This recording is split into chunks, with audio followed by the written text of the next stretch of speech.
So we're going to do a test recording here, see if we have something going on with creating our file. So we're going to go ahead and go up to File, New. And I'm going to come over here to the side, and really you can choose any type of document you like. In class we did an 8.5 by 11 inch, and I did change it from points or picas to inches. So I do want to work in inches opposed to any of the others at the moment. I'm going to hit create. We're really going to eyeball how we're going to create this. So I'm just going to go ahead, and when this pops up, come up here to my geometry tools, and I'm going to first start off by creating an ellipse tool. So right click on this to leave this panel open, otherwise you can hold down your left mouse button, go to ellipse tool, and then come up here and you can create whatever size you like. So I'll do a bit of a smaller one this time around. I'll hold shift, that way I can constrain the proportions. Otherwise I can have little ovals. If that's what you choose, that's something that's up to you, but I'm going to stick with the dot, the perfect dot, I guess I will say. Something like that should be fine. I'm also going to go down and change it. I do want to change it from a stroke of black to a stroke of none. So I click on the stroke color to bring it forward, come down right below and click on the stroke of none, or a color of none in this case. It just so happens that I have the stroke selected, so I can tell it to be a stroke of none. I'll then go up here and click onto the fill color, and I could double click this if I like. You also see that I do have color up here turned on, so you can see that. Or I can go to the top here with this little drop down. It's telling me that I'm working with an ellipse, and I can take this and drop it down at some point in my life. I don't know what's going on here. There we are. I'll just go down to this one, double click, and I'll drag that down and hit OK. And now I have something that's working pretty well for me. Just a little black dot. You can use a different color depending on what you want to create. It's going to be up to you, okay? I'm going to hold down Control and Spacebar at the same time. It really jumps me to my magnifying tool. And I'll come up here, click and drag to zoom in.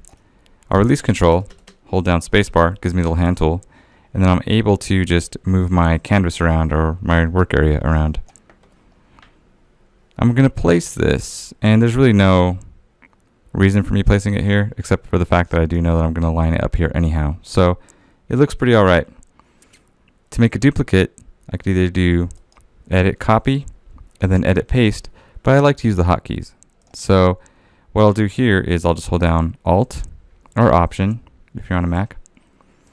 I'm holding down Alt, I'm on my PC here. I'll click and drag to the side, and I created a duplicate. I'm going to do a duplicate of both of these. So I'll drag a marquee around both by clicking and dragging with my left mouse button. Releasing that, I have a new selection. I'll hold down Alt, click and drag, and now I'm making a new duplicate of that selection that I had created. I'm going to do that the same way, so I'll make a marquee around these four. To select four of them, instead of doing it one at a time, I can get all four of them, hold down Alt or Option, click with my left mouse button, drag over this way, release my left mouse button, and now I'm just making the duplication process easier for me. Now there's other ways of going about this, but this is one of the easiest for starting off, at least for this course. So hold down Alt or Option, click and drag, and I'm really just eyeballing this. I'm not really worried about the spacing. We're going to fix that here in a minute. Spacing and the alignment. Just going to continue this process. Left mouse, click and drag, selects everything. Hold down Option or Alt, click and drag this way. And that's pretty good there, so I could actually take these last two maybe, or three, whatever.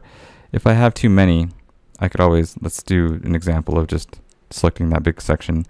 If I hold down Alt or Option and I click and drag this way, I can release it over here, and then the stuff that's over here I'll hold spacebar to get to, click and drag. I can just take a selection like this, select those, and simply hit delete. And now they're gone. I'll hold down spacebar, click and drag this way. Now what we're going to do is the alignment method. Okay, when I have this selection tool active and I do a selection of one, right? I get options up here for one. And I can put this in a specific area of the coordinate system that's built into Illustrator, or I could just move it around myself. Another way of working is that if I have more than one object selected, I'll just drag a marquee around 2, I then get the alignment methods right up here. Okay, so I can align to something in particular. If I drop this down, right now it's going to be based off of a selection, so I would align based off of my selection. I can align things to a key object. If I select that, it'll choose a key object. Really, it's going to be the last one that I choose. So if I were to select all of these and I select this guy over here last, it would be that one that everything is going to align with. Okay, I'm going to drop this thing down and go to Align to Artboard. If I click to Align to Artboard, it's going to base these all off of the artboard. So I can align everything to the left. I can align everything to the top of the artboard, to the bottom of the artboard, to the middle, or I could distribute things. So I could distribute away from each other or from the artboard and so on and so forth. Okay, we really only need to align it. So for this case, we're not going to go over all these one by one. I just need to select all of these. I could base this off of my artboard. Another way of getting to this that I showed in class is that we can actually go to Window, go down to Align, and it's going to bring up this little tab right here. Okay, and with the Align section, it's not going to look like this from the start. This bottom section is going to be missing, or it might be missing. To bring that up, you come up here to the context menu, click on it, and put Show Options. So if I want to hide options, that's what it might look like when you first open up a line. I'll click on the top context menu set, click on Show Options, and then there we go. We get something pretty nice. This one is also going to be based off of the same alignment method. So these two, the top up here, is going to correlate with this bottom part. So if I drop that down, they are at the same of what I said it already, to be aligned to artboard. So that's pretty good. So you could either work here in the Align to, which I can, and it's going to be based off of the artboard. And the first thing I want them to be is aligned all together in a straight row, or straight line, I should say. So I can come up here, and this is going to be the aligning objects to align them to the artboard. For instance, if I click on this, it's going to align to the top of the artboard. If I were to click on this, it would align to the middle. So I can hold down spacebar, click and drag, and down in the middle of my document I have all these dots, okay? Or the bottom. Okay, so I'll click it on the top. You could work from the bottom up, there's nothing wrong with that. But I have these going all the way across, okay? Now my spacing could be different. To make it a little more drastic, because this looks pretty uniform, I can just do this to mess things up, right? Make them a little more interesting. I'll click Align to Top right here. Oh, I gotta select everything.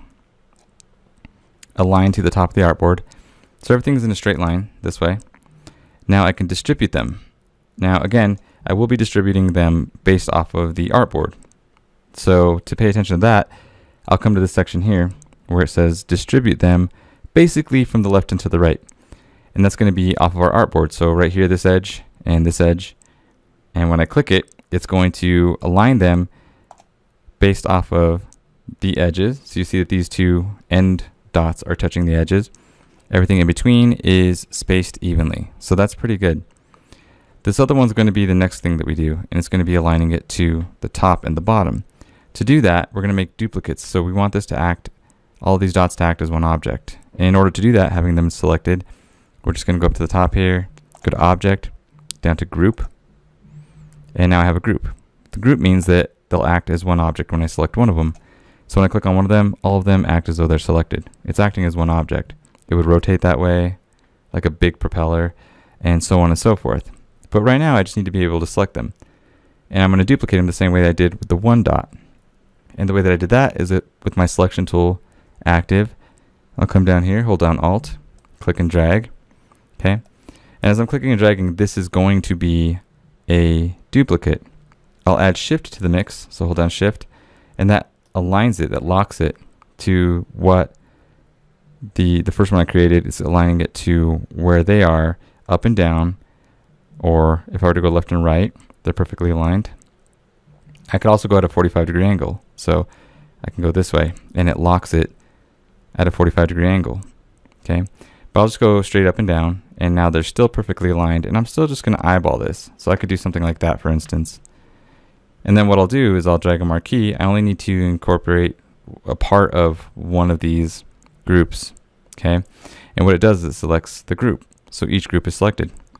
I'll hold down Alt or Option, click and drag.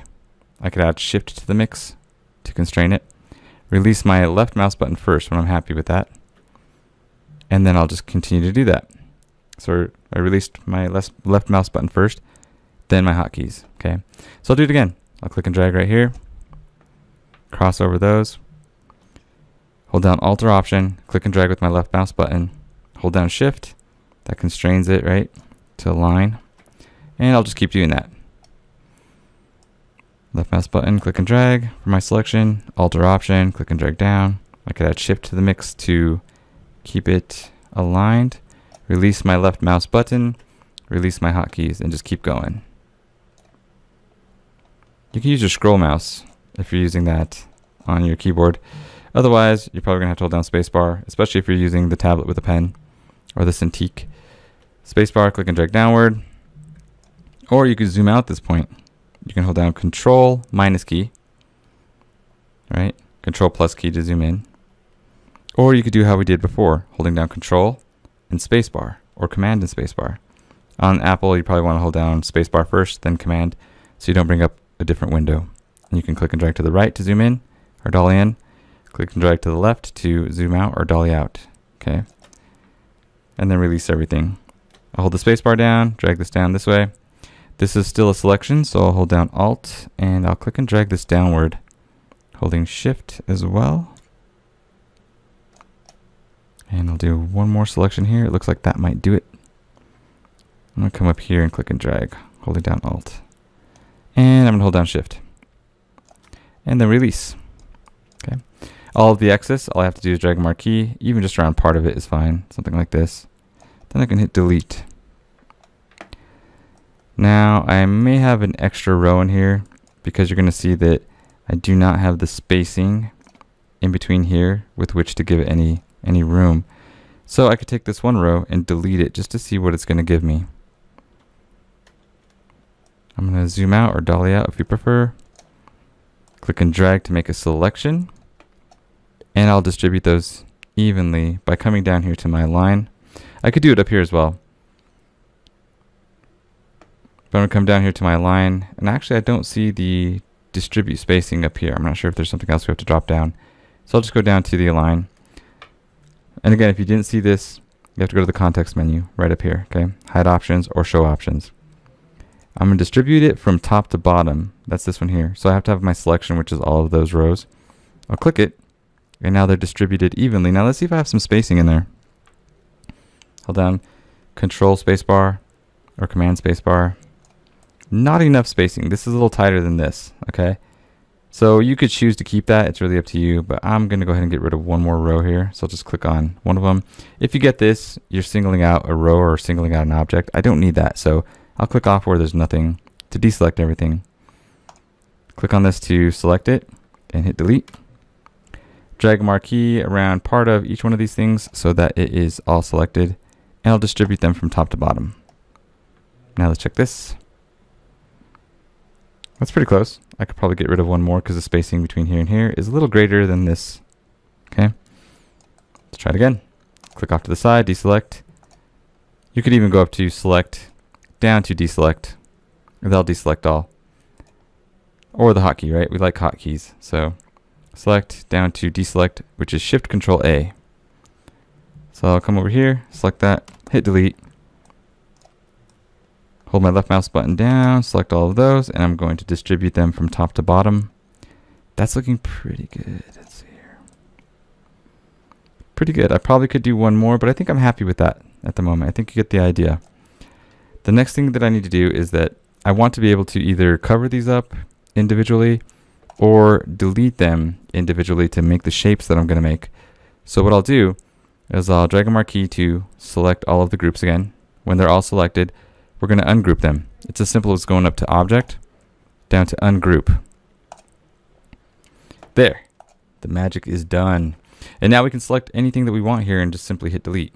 So if you're going to make an arrow, if you're going to make, something else, shape-wise, the happy face, whatever, then you're going to be able to select any of these and really just hit delete. Okay? as you're working, you may need to dolly in a little bit or zoom in. So I'll hold down Control or Command Spacebar. And remember, on Apple, you probably want to do Spacebar and then Command. And if I was in here making shapes, I could do, for instance, I guess right here, I'll just select this thing, and I could shift select them if I would like, and hit delete. And I could just kind of continue doing that in order to start making a shape. So if I was going for an arrow, I might do, you know, something like this. And I'm kind of working my way towards getting that shape for the arrow. So I'll just select these two and these two on this side. Hit delete. And I missed that one, didn't I? There we go. Okay, so now I'm doing something pretty special right here. This could be the bottom of the arrow. And then you'll get the idea here that I can make really any shapes that I want. I could do multiple ones here. So if you want to do a dial pad like you would have on a game, this could be the up arrow. You could do a left and a right and a bottom. You could have made this canvas, instead of doing 8.5 by 11, you could have done, you know, like a 20 by 20 or 12 by 12 or something like that in order to get a square canvas. So if you're going to do something circular shaped, it's going to have enough room and enough, you know, spacing to make it look as though it belongs on that canvas. So depending on what you're doing, you know, you could also do a horizontal layout if you're going to do something that's elongated and needs to go this way. So it's really going to be up to you. But this is the idea of going about it. And you can make this a little bit more interesting if you wanted to, you know, just go in there and select other objects and kind of get rid of them. And so you could probably make things that would accent the arrow. Oops. Command Z is going to undo something. So if I get this weirdness, I'll just do select deselect. I may need to get closer to, because it's thinking that I'm trying to select certain things that I'm not trying to select, or it's not letting me select things that I want to select. So that the answer to that sometimes is just to simply zoom in. You're working too small of a scale. The program doesn't know what you're trying to select. So I'll just take that, hit delete. Pretty good. Now I'm getting some accents, right? I'll do the same thing on this side if I want to stay symmetrical. It's really up to you guys. But try to plan these out, and then you get to play. That makes it pretty fun. Oops, a little too far. Pretty good, right? I don't know what that is, but it's freaking amazing. Love it. Sell it for lots of money, right? So I hope you guys enjoy this part. Let me know if you have any questions, okay? And again, you can make the canvas with even smaller dots if you like, and you're going to get a little bit more of a defined image. If you go larger dots, you're going to get less defined image, but you know, some of the interest might be there. As for the object of choice that you're doing, you're going to want to have large dots and small dots. So you're going to have an intermix of different things. Okay? So have fun and let me know if you have any questions.